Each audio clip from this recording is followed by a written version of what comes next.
아멘. 잘 읽으셨습니다.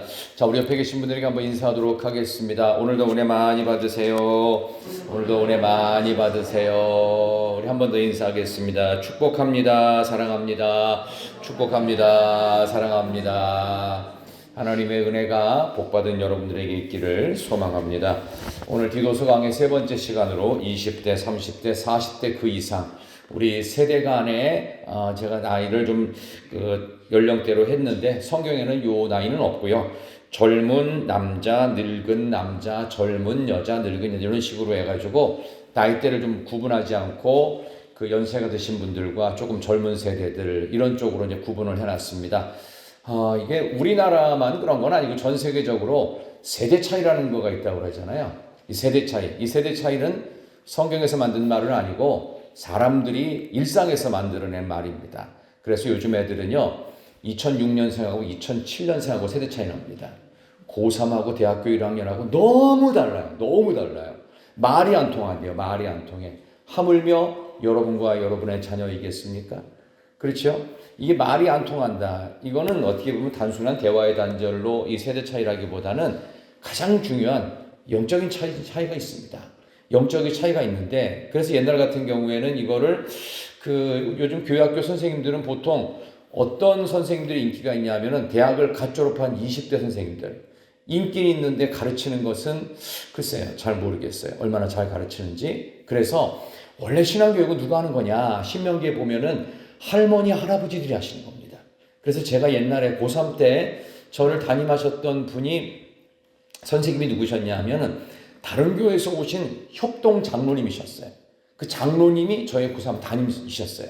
그래서 옛날에는 공과책이라고 이렇게 갖고 다니면서 깨알같이 막 글을 막 볼펜으로 써오셨어요. 그걸 갖다 가르쳐 주시는데 무슨 말인지는 다 못 알아들어요. 다 못 알아듣지만 그분의 열심과 그분이 우리를 향한 진심은 알았어요.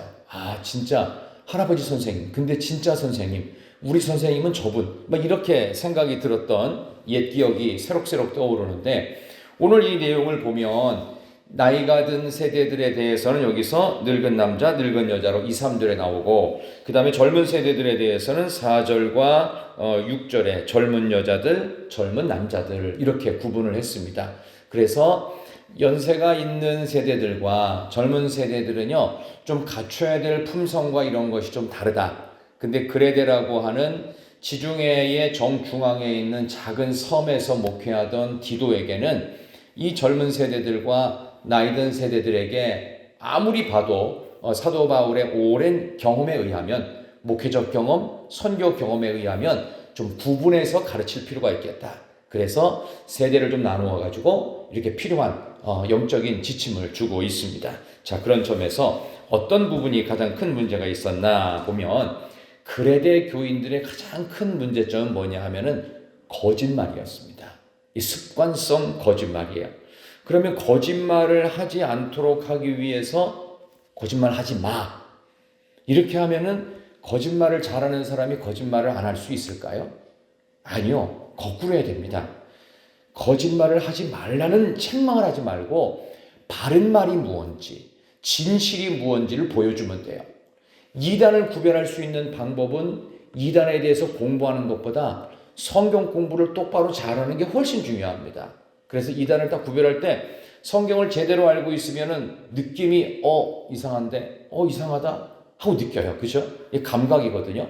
그런 점에서 본다면 거짓말을 하지 않기 위해서 제일 중요한 거는 선한 말을 자꾸 연습해라. 한 번이라도 두 번이라도 진실의 말. 이제 그런 얘기가 되겠어요.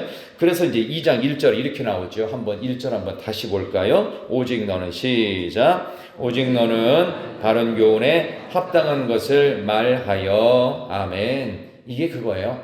거짓말 논쟁의 종지부를 딱 찍는 것은 바른 교훈에 합당한 것을 말한다. 그러니까 바른 말을 하라는 거예요. 바른 말. 바른 교훈이라는 것은 예수 그리스도의 진리에 기초한 바른 말.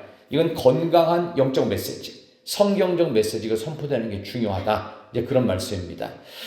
많은 신학교들이 요즘 걱정을 하고 있는 부분이 자유주의 신학에 많이 물든 부분이라고 하고요. 또 하나는 이 좌경화된 신학에 물들어 있으면서도 그게 잘못된 건지를 모르고 있다는 사실입니다. 그래서 좀 어떤 때는 엉뚱한 모습으로 이제 저와 연배가 비슷한 또래들과 저보다 연배가 좀 5살, 6살 이제 밑에가 되는 40대 중반부터 50대 초반까지의 요 연령대가 지금 전체 우리 한국교회 신학교의 가장 메인 교수층입니다. 요 교수층이 최소 10년 정도 하다가 은퇴를 60대 초반 중반에 다 은퇴를 하게 되거든요. 근데 요 세대의 분들이 이 성경적인 신학을 잘 못 갖추고 있어요. 그러니까 신론에 대해서 가르치면 신론을 가르쳐야 되는데 무신론만 잔뜩 얘기하다가 신론에 대해서는 흐지부지. 그러니까 여기서 배운 사람들이 지금 어떤 영향을 받았을까요? 엉뚱한 영향을 받았습니다.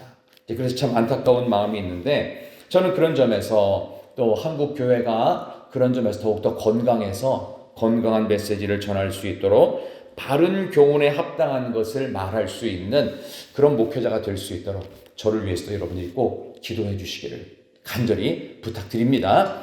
그 다음에 2절을 보시면 이렇게 되어 있죠. 이제는 구체적으로 나옵니다. 권면이 나와요. 한번 다 같이 2절. 이제 연세든 남자에게 주시는 교훈입니다. 다 같이 읽은 남자로는 시작. 신중하며 믿음과 사랑과 인내함에 온전하게 하고 아멘. 자, 연세 드신 분들을 위한 건데 그래도 기성세대에 관계된 좀 연배가 있는 남자들에게 가장 중요한 게 뭐냐 하면 따라합시다. 절제가 성령의 9가지 열매 중에 몇 번째 열매지요? 사랑과 희락과 평과 오래 참과 자비와 양성과 충성과 온유와 마지막 뭐? 절제니. 그만큼 이 절제 열매는 모든 것을 마무리한다는 겁니다. 그러니까 연배가 이 정도 됐다 싶으면요, 이 사람이 절제를 하는가 못하는가가 나이값을 측정합니다. 나이값 못하는 사람은요, 절제가 안 되는 사람. 이게 뭐 다 저촉이 되겠지요. 노노의 위정편에 보면 공자가 그런 말을 했지요. 15살이 되면 지학이라는 표현을 썼습니다. 학문의 뜻을 두었다. 20살은 뭐지요? 이립이라고 합니다. 비교적 젊은 나이 약관이라는 표현을 쓰게 됩니다. 그 다음에 30세가 이립이죠. 30세가 이립, 뜻을 세웠다. 40이 중요합니다. 40이 불혹, 유혹에 흔들리지 않는다. 이게 절제할 수 있는 마인드 컨트롤의 능력이에요. 불혹. 그 다음에 50이 되면 지천명, 하늘의 뜻을 안다. 60은 이순, 귀가 말랑말랑. 그래서 어떤 말에도 쉽게 화내지 않는다. 70되면 종십소용 불이우구라고 해서 마음이 원하는 대로 해도 법도를 떠나지 않을 만한 나이 70. 뭐 이런 얘기를 하는데, 그러니까 40 이상만 되면 우리가 웬만한 세상 말에 흔들리면 안 됩니다. 세상 사람도 이렇게, 세상 철학자도 이렇게 말하는데 예수 믿는 우리가 흔들려서 되겠냐 이거예요. 절제를 맨 앞에 둔 이유가 있어요. 나이가 좀 들었다라고 하면 절제할 수 있는가? 아, 이 사람이 좀 절제가 되는구나. 먹는 것이든 말하는 것이든 행동하는 것이든 절제가 되면 아, 조금 이제 좀 그 연륜이 있구나 이게 되는 거예요. 근데 아직도 절제가 안 된다. 그럼 아직도 애구나 이렇게 생각하시면 돼요. 그 절제가 안 되면 그게 배우자라도 아, 저 사람 아직도 애구나 이렇게 생각하시면 됩니다. 그래서 우리 연세가 드신 남자들에게 제일 중요한 덕목은 절제고 그 다음에 경건이라고 하고 있습니다. 경건은 하나님과의 관계성이겠죠. 그 다음에 신중한 것입니다. 함부로 언행을 앞장세우지 않는 것이겠죠. 이렇게 하면 믿음, 사랑, 인내함에 온전하게 되고 이런 열매들을 맺는 데 있어서 절제가 제일 중요하다. 이 절제를 함으로써 40대 이상이 되고 중년 되신 분들은요, 많은 사람들에게 있어서 안정감을 줘야 돼요. 그래서 우리 통합 측 장로의 그 합당한 연령으로 만 40 이상을 꼽습니다. 지천명이 바로 되기 전인데 40 이상이 되었을 때는요, 자기 말에 책임도 져야 될 뿐만 아니라 그리고 늘 안정감을 줄 수 있는 절제가 느껴져야 돼요. 근데 그게 안 되면 사실 쉽지 않지요. 그래서 젊은 나이에도 장로가 될 수는 있습니다. 그러나 40이라고 하는 나이를 그만큼 둔 것은 이 정도는 되어야 최소 40은 넘겨야 사람이 조금 절제도 되고 안정감도 줄 수 있고 또 교회 어른으로서 장로로서의 자질이 그래도 기초라도 닦을 수 있다. 그런 점에서 40 이상. 물론 지금 이제 권사나 안수집사 같은 경우에는 만 30으로 되죠. 근데 이제 저는 그렇습니다. 이 직분을 함부로 주는 것은 좋지 않다고 생각합니다. 근데 어떤 교회는 좀 규모가 크다고 막 직분을 막 100명씩 주고 막 그러더라고. 그래가지고 저 감당할 수 있나 하는데 제가 알아본 결과에 의하면 결국은 어느 권사님인데 권사 투표가 됐어요. 됐는데도 불구하고 그 임직 받는 날에 안 나왔어요. 뭐 어디 바쁘다고. 그래서 결국 권사 못했어요. 그래서 제가 그분한테 아니 왜 권사님 자리를 마다했냐고 막 바쁘다고 하면서 머리를 긁적긁적 하면서 다음에 그런 게 있으면 절대 빠지지 말라고. 그 권사님이 그러면 되겠냐고. 아직도 집사님이긴 한데 이게 그런 겁니다. 그러니까 우리가 우리의 마음을 얼마만큼 잘 절제할 수 있는가, 또 신중할 수 있는가, 그리고 하나님과의 관계성이 제대로 됐는가, 이런 안정성이 필요하다. 이게 제일 중요한 연배든 남자가 보여줄 수 있는 아주 중요한 덕목이 되겠습니다. 중심과 기준을 줄 수 있는 그런 중년, 연배 드신 분들이 필요하겠지요. 요즘에는 그 생애 주기 연령이 예전하고 달라서 70 이상 되신 분들을 뭐라고 표현하는 줄 아십니까? 70 이상 되신 분들을 뭐라고 표현할까요? 70 이상 되신 분들. 노년은 85세 이상입니다. 70 이상 됐다. 따라해 봅시다. 신중년. 신세대 중년이라는 뜻입니다. 이게. 그러니까 아직도 갈 길이 먼 거예요. 그만큼 건강 연령이 높아졌다는 뜻도 되고 또 70 되셔도 이게 좀 세련되기도 하고 감각적으로 안 떨어지죠. 그러니까 저는 그렇게 판단해요. 70이 넘으셔도 스마트폰 자유자재로 쓸 수 있으면 저는 이분은 신중년이다.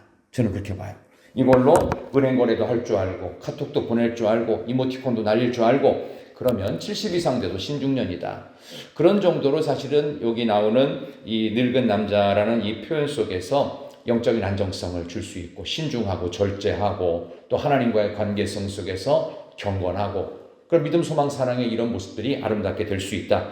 저는 오늘 이 본문의 말씀을 보면서 우리의 모습에 이렇게 안정감을 줄 수 있는 그런 남자 성도님들 꼭 되실 수 있기를 소망합니다. 우리 옆에 계신 분에게 한번 인사하도록 할까요? 영적인 안정감을 보여줍시다. 영적인 안정감을 보여줍시다. 영적인 안정감을 보여줍시다.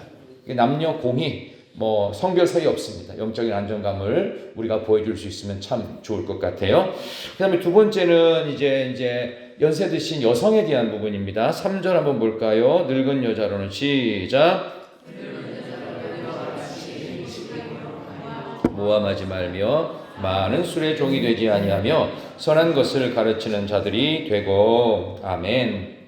자, 이건 무슨 얘기냐 하면 40대 이상이 되는 경우를 이제 중년 이상으로 봤을 때 늙은 여자가 여기에 아주 독특한 표현 하나 있죠. 행실이 거룩하다. 모함하지 않는다. 여기저기 다니면서 이 사람도 사람한테 안 좋은 얘기 안 떠든다. 이것도 되는. 많은 술의 종이 되지 않는다.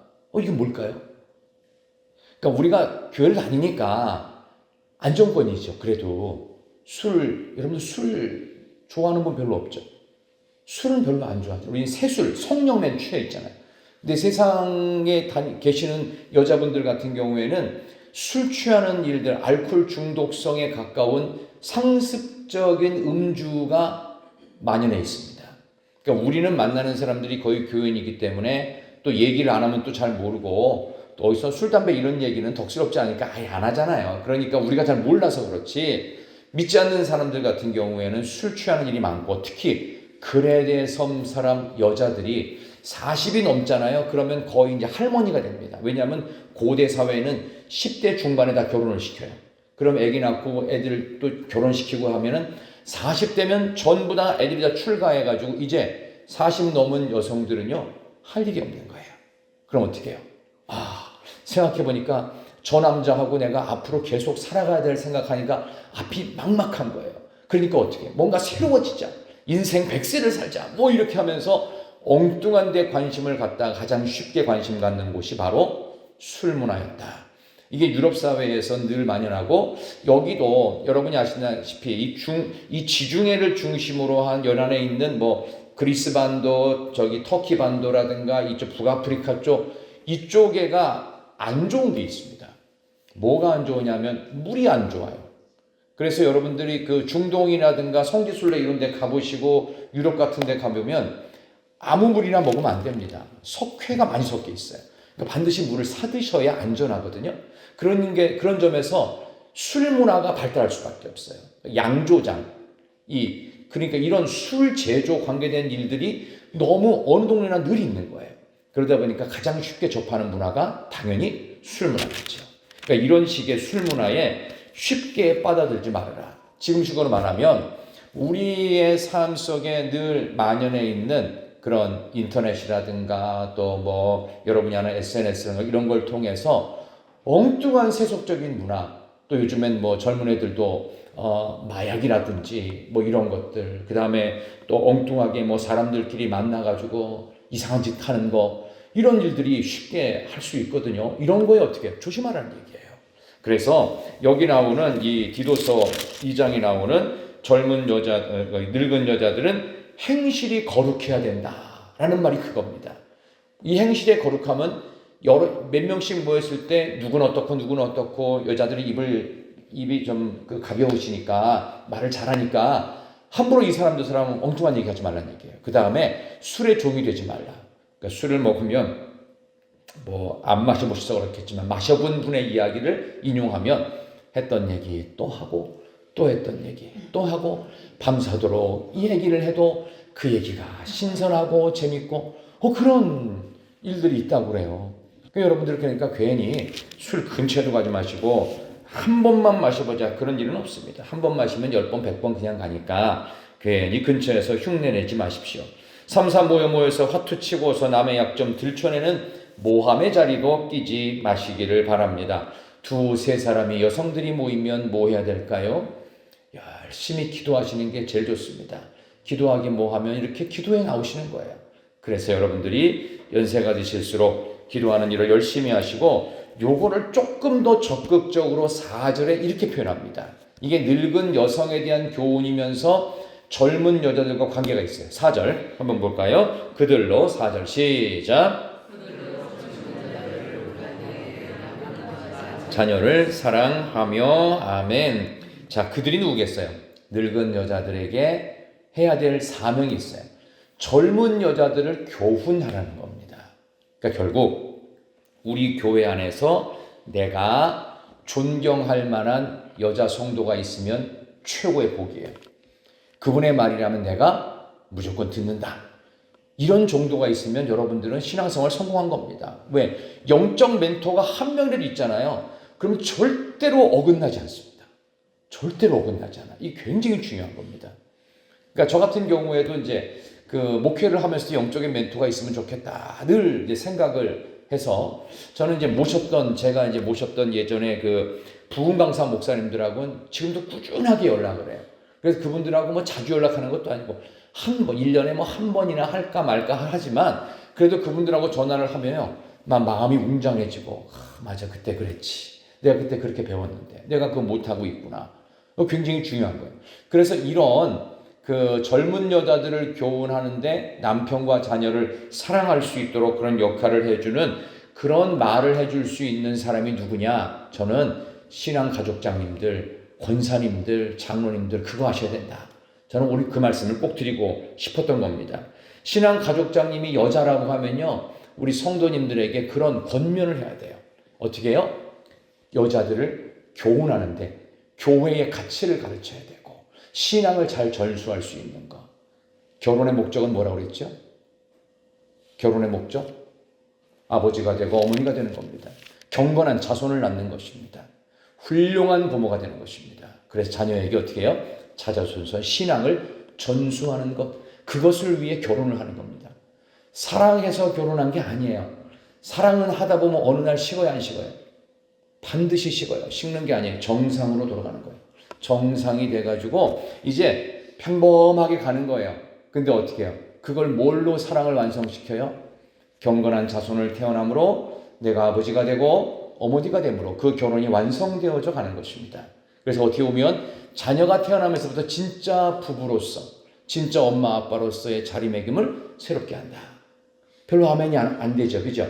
그렇게 별로 안 살아봤기 때문에, 그죠? 우리 애 귀한 줄 알고 우리 애가 최고야, 자식이 우상이 되고 애한테 뭐든지 다 해준다. 좋죠, 해주세요. 그러나 영적인 교훈을 할 수 있는 경건한 부모가 경건한 자녀를 낳고 경건한 손주를 낳는 것입니다. 그거 하시라는 거예요. 그거. 그래서 젊은 여자들을 교훈한다는 거. 이거 누가 한다고요? 나이 든 여성이. 할머니가 며느리를 교훈하고요, 할머니가 손주들을 키우는 것입니다. 뭘로? 영적으로 키우는 거예요. 이게 굉장히 중요하다. 오늘 이 본문의 말씀에서 그거를 이야기하고 있습니다. 해결책은, 이렇게 늙은 여자들을 위한 해결책은 뭐냐 하면은 가르치는 자가 되는 겁니다. 젊은 여자들을 교훈하는 자가 되는 게 연세 드신 분들의 역할입니다. 이 연세 드신 분들은 40대, 50대 여성이 20대, 30대 여성을 가르쳐도 됩니다. 더 밑에 아이들을 가르쳐도 됩니다. 이 역할을 감당하라고 오늘 성경에서 그대로 알려주고 있습니다. 20, 30대 여자들을 가르치는 사람이 되고, 오늘 성경대로 40대 여성 이상 되는 중년의 여성들이 이것을 하시면 되겠습니다. 여러분들은 어떤 믿음 생활을 하고 계십니까?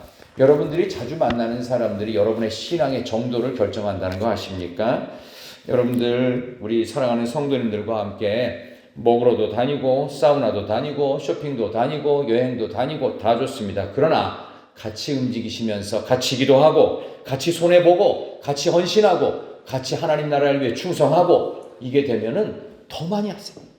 그러나 이거 안 되고 어디 가서 남의 말 막 험담하고 헐뜯고 그러려면은 그 모임은 굉장히 허무한 겁니다. 그런 거 하면 안 돼요. 어떻게 되겠어요? 그 많은 사람들을 해하는 자가 되겠죠. 그렇죠? 그러니까 우리가 젊은 사람들에게 귀감이 될 수 있는 그런 모습을 가져야 되겠다. 그런 모습이 저와 여러분에게 필요한 줄 믿습니다. 그 다음에 젊은 여자들은 어떻게 되느냐? 우리 4절, 5절 볼까요? 4절과 5절 한번 연이어 읽습니다. 그들로 시작.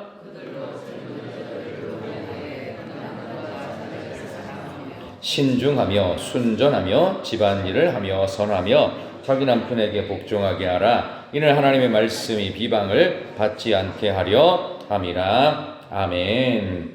자, 20, 30대의 젊은 여자들을 향한 건데, 이거는 자기 역할을 감당하면서 충성하라는 겁니다. 근데 4절의 말씀에 보면 남편과 자녀를 사랑한다고 그랬죠. 결국 젊은 여성들의 가장 중요한 역할은 가정 행복의 열쇠를 주고 있어요. 우리 젊은 분들이, 특별히 결혼한 젊은 부부들 같은 경우에는요, 우리 마리아 디모데 같은 그런 정도의 연령대입니다. 40이 막 되기 전, 막 40 되기까지 그때 연령은 가족 행복의 열쇠를 그분들이 주고 있는 거예요. 그래서 여러분들의 역할을 각자의 자리에서 충성하셔야 됩니다.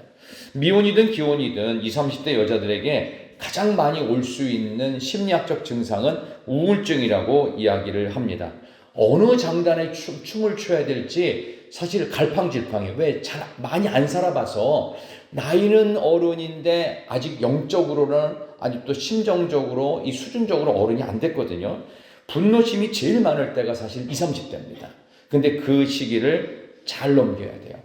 뭘 통해서? 늙은 여자의 교훈을 통해서. 이게 성경이 이야기하는 것입니다. 그래서 여러분들이 그 연세 드신 분들의 이야기를 듣는 건 여러분들을 가장 안전하게 매는 안전띠라는 사실을 잊으시면 안 돼요. 그땐 싫어요. 무지 싫어요. 꼴도 보기 싫어요. 근데 나중에 보면 그 말이 맞아요. 그럼 어떻게 해요? 그게 생명이라고요. 나를 지킨 거예요. 내가 그토록 미워했던 그 잔소리만은 그 어떤 아줌마의 말이 나를 살리고 있더라는 거예요. 그래서 제가 지금도 이제 기억나는, 제가 이제 목사 안수를 받기 전에 제가 모셨던 그 원로 목사님 이제 돌아가셨는데, 조금 일찍 돌아가셨는데, 저는 그분 앞에만 서면은 이게 오금이 저려가지고 말을 제대로 못하겠어요. 얼마나 혼내시는지. 발음 하나 하는 거, 그 다음에 그 설교할 때 토시 하나 틀리는 거, 인토네이션, 그리고 했던 말 또 하는 거, 그 다음에 지난번에 했던 거 재탕하는 거, 다시 따오는 거, 이런 거 엄청나게 훈련받았습니다. 그분 앞에 서면요, 하여간 이 문서 하나 가져가도 토시, 밑줄 긋는 거, 이거 잘못해올까봐 수십 번씩 바꿔 맞은 적도 있어요. 막 집어던지기도 하고, 막 어떤 때는 가져오면 막 주보를 막 찢어버리게 하면서 똑바로 안 할래. 근데 그때 제가 훈련받았던 게 그래도 도움이 되더라고요. 그때 너무 싫었어요. 그분 앞에는 최대한 안 가는 게 좋아. 안 가는 게. 근데 그렇게 훈련받고 나니까 정신이 번쩍 드는 거예요. 그래서 주일날이 딱 지나가잖아요.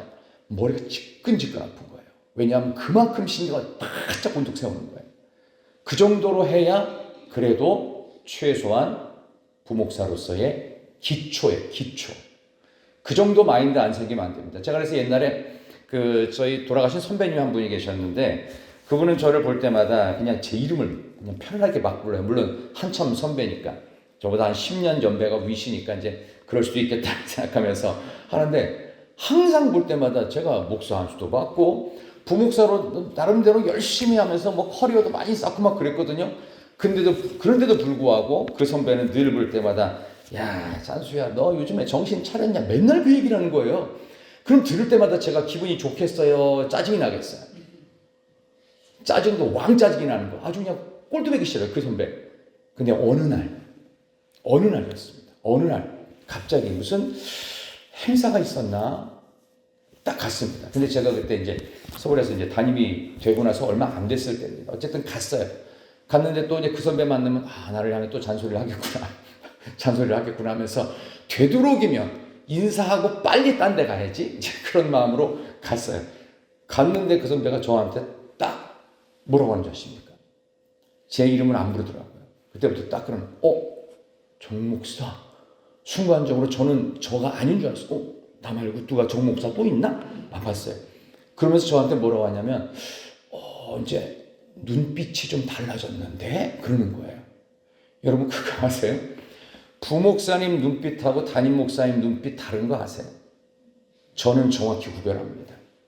그리고 원로 목사님 눈빛 달라요. 원로 목사님은 고승 같은 느낌, 신령 같은. 제가 그냥 비교하려고 쉽게 말씀드리는 겁니다. 제가 여기 말씀드리면서 나는 아직도 멀었구나. 하나님 앞에서 참 부족한 게 많구나. 이런 생각을 하면서 이 이야기는 그냥 여러분들이 들으라고 잔소리하고 싶은 마음보다는 나는 여기 저촉되는 게 너무 많다. 뭐 하나 저촉되는 것이 없다. 이것도 안 되고 이것도 안 되고 이것도 점수가 미달이고 이런 마음에서 제가 여러분께 좀 쉽게 제 이야기를 해드린 겁니다. 하나님 앞에 선다는 것은 참 어려운 일인 것 같습니다. 그렇지만 그 일을 감당한다는 것은 엄청난 영광이 있습니다. 그렇기 때문에 여러분들 이런 말씀의 잔소리를 듣는 일을 포기하지 않으셨으면 좋겠어요. 하나님 앞에 가는 날까지 말씀의 잔소리를 나한테 해줄 수 있는 사람이 있다면 우리는 복된 인생이다. 저는 감히 그렇게 말씀드리고 싶습니다. 내가 이 나이 됐는데 아직도 잔소리 들어야 돼요? 맞습니다. 들으셔야 됩니다. 들어서 그래도 하나님 앞에 갈 때 조금 덜 부끄러워야 되지는 않을까요? 하나님 앞에 감히 서는데 정말 당당하게 설 수 있는 사람이 있을까요? 물론 당당하게 서겠다고 열심히 하지만 그 앞에 서면 늘 부끄러운 그런 사람이 여러분에게는 있으셔야 됩니다. 여러분이 그 앞에 섰을 때 무서운 사람이 있어야 돼요. 그게 복이에요. 여러분이 망하지 않게 되는 진짜 멘토가 살아있다는 것이 얼마나 큰 건지. 어떤 분은 그래요. 나는 우리 마누라 앞에만 서면 나는 왜 작아지는가? 그런지 모르겠다고. 왜냐하면 거짓말을 해도 다 들키거든요. 어찌 보면 그런 분. 또 저 같은 경우는 이제 저희 어머니 앞에만 서면 저의 표정과 말투에서 느껴지는 게 있으신가 봐요. 그래서 참 죄송스럽기도 하고 부끄럽기도 하고 어떤 때는 좀 피하고 싶은 일 있을 정도로 좀 자신이 없고 그럴 때 있습니다. 여러분 주변에 좋은 분들이 많은데요. 그 좋은 분들이 여러분에게 있어서 좀 쓴소리하는 좋은 사람들이 많으셨으면 좋겠어요. 근데 그 쓴소리는 여러분을 살릴 것입니다. 때로는 나에게 좋은 말만 하고 좋은 이야기만 하고 선물 사주고 뭐 이렇게 저렇게 하면 뭐 내가 뭐 다 해줄 것처럼 뭐 마음은 알지요. 근데 사람이 그렇게 해줄 수 있나요? 그렇지 않습니다. 원래 돕는다라는 표현은 하나님만이 주어입니다. 우리는 돕지 않습니다. 그냥 있는 거 좀 나눠주는 거예요. 그 있는 거 누가 준 거예요? 하나님이 주신 건데 그냥 내가 다 갖기 뭐하니까 옆 사람하고 같이 나누는 거예요. 그런 점에서 하나님이 우리를 도우시기 위하여 우리에게 주신 최고의 멘토는 성경입니다. 성경의 멘토를 여러분들이 잊지 마시고 성경에서 여러분의 삶을 돌아보시기를 소망합니다. 우리 모두는 이렇게 잔소리를 많이 들어야 하지만 특별히 성경의 잔소리가 우리의 귀에 달콤하게 들려지는 그날을 소망합니다. 자, 우리 마지막으로 우리 6절 보겠습니다. 6절. 너는 이와 같이 젊은 남 6절과 7절 시작. 범사에 네 자신이 선한 일에 본을 보이며 교훈에 부패하지 아니함과 단정함과 아멘. 젊은 남자들에게 신중함을 요청하고 있습니다. 이 신중하다는 말을 NIV 성경에 보니까 셀프 컨트롤, 자기 통제 능력 이렇게 하고 있어요. 왜냐하면 젊은 사람들 같은 경우에는 자기 통제, 이 신중하기가 어렵다는 뜻입니다. 정말 신중할 수 있으면 그 사람은 젊은 시절부터 크게 쓰임 받을 수 있는 사람입니다. 그 대표적인 사람은 20대, 10대 시절부터 감옥에서 생고생을 했던 요셉 같은 사람. 그 사람은 웬만해서 안 넘어갈 것 같아요. 마지막 28살 때 술 맡은 관원장의 꿈을 풀어주면서 일약 이제는 모든 것이 나는 새로워지겠다. 해방됐다. 나는 풀려났다. 자유의 몸이 될 것이다. 근데 어떻게 해요? 자기를 잃어버린 시간, 2년의 시간을 또 감옥에서 썩습니다. 무엇을 생각했을까요? 세상은 내 맘대로 안 된다. 결국 내가 바라볼 것은 사람의 도움과 사람이 된 기대가 아니라 오직 하나님. 하나님께서 풀어주실 때까지, 하나님께서 내 삶의 양지가 되게 하실 때까지, 하나님께서 내 삶을 일으켜 세우실 때까지 좀 더 기다리자. 좀 더 기다리자. 그러다 갑자기 국무총리가 될 것을 꾸지도 못했던 그런 일들이 실제로 일어났습니다. 우리 젊은 분들에게 있어서는 세상에 너무 빠져있지 말고 하나님 앞에서 말씀으로 정신을 차리셔야 합니다. 그래서 범사에 내 자신이 선한 일에 본을 보이며 교훈에 부패하지 아니함과 단정함. 8절에 보니까 책망할 것 없는 바른 말을 하게 하라. 우리 맨 앞에도 합당한 말, 바른 말 나왔는데 1절과 8절이 이렇게 합당한 말로 딱 양쪽으로 샌드위치처럼 딱 나오죠. 거짓된 삶이 아니라 하나님의 말씀에 기초한 바른 말, 선한 말이 우리를 살린다. 그런 식으로 샌드위치 구조로 이렇게 말씀이 나와 있습니다. 우리 8절 한번 마지막으로 같이 한번 읽겠습니다. 책망할 것이 시작. 책망할 것이 없는 바른 말을 하게 하라. 이는 대적하는 자로 하여금 부끄러워 우리를 악하다 할 것이 없게 하려 함이라. 아멘. 우리를 대적하는 자가 누구겠습니까? 사탄의 공중권세 잡은 자 마귀겠지요. 마귀로 하여금 부끄러워 우리가 악하다 할 것이 없도록 책망할 것 없는 바른 말. 이건 전 그런 말이라고 생각이 듭니다. 오늘의 교회 하용조 목사님이 예전에 살아계실 때 늘 썼던 말이 제가 지금도 가슴에 남아있는데, 성도 여러분 건강하시고 잘 먹고 잘 사셔야 됩니다. 이 세상에서도 그렇게 잘 사시면서 부유하게 사시면서 믿음 좋은 부자가 되십시오. 믿음이 좋은 부자가 되십시오. 믿음 좋은 부자는 뭔지 아십니까? 하면서 얘기하면서 이렇게 했어요. 여러분들을 누군가 만났을 때 여러분들이 살아가는 그 모습을 보고 부러워하게 하시면 그거는 믿음 없는 부자입니다. 그런데 여러분들이 아무리 잘 살고 떵떵거리고 넉넉하고 많은 것이 있어도 여러분을 만났을 때, 여러분과 만나서 대화하는 과정에서 여러분의 삶을 보고 감동을 받으면 여러분은 믿음 있는 부자입니다. 여러분 어떠십니까? 여러분이 누군가를 만나서 얘기하는데 여러분의 이야기를 듣고 남들이 부러움을 사면 아직 좀 더 하셔야 돼요. 근데 여러분들이 남들에게 감동을 줄 수 있다면 그래도 믿음 있는 부자, 믿음이 괜찮은 사람으로 가 있을 것입니다. 조금 부족해도, 조금 뭐가 안 돼도 여러분의 아름다운 믿음을 어려움 중에서도 감사함으로 간직하시고, 조금 내가 져주고 손해보고 조금 내가 미치는 것 같고 내가 좀 뭔가 좀 억울한 듯 싶어도 그 가운데 감사를 만들어낼 수 있다면 그런 사람을 통해 하나님께서 하나님의 나라를 이루어 가시고, 나이가 들었든 나이가 젊었든 상관없이 하나님의 말씀에 근거한 합당한 말, 바른 말, 진실의 말로 여러분의 삶이 새로워질 수 있기를 진심으로 축원합니다. 우리 함께 찬양하도록 하겠습니다. 우리 찬송가 419장입니다. 주날 대비 내가 고난이 주네.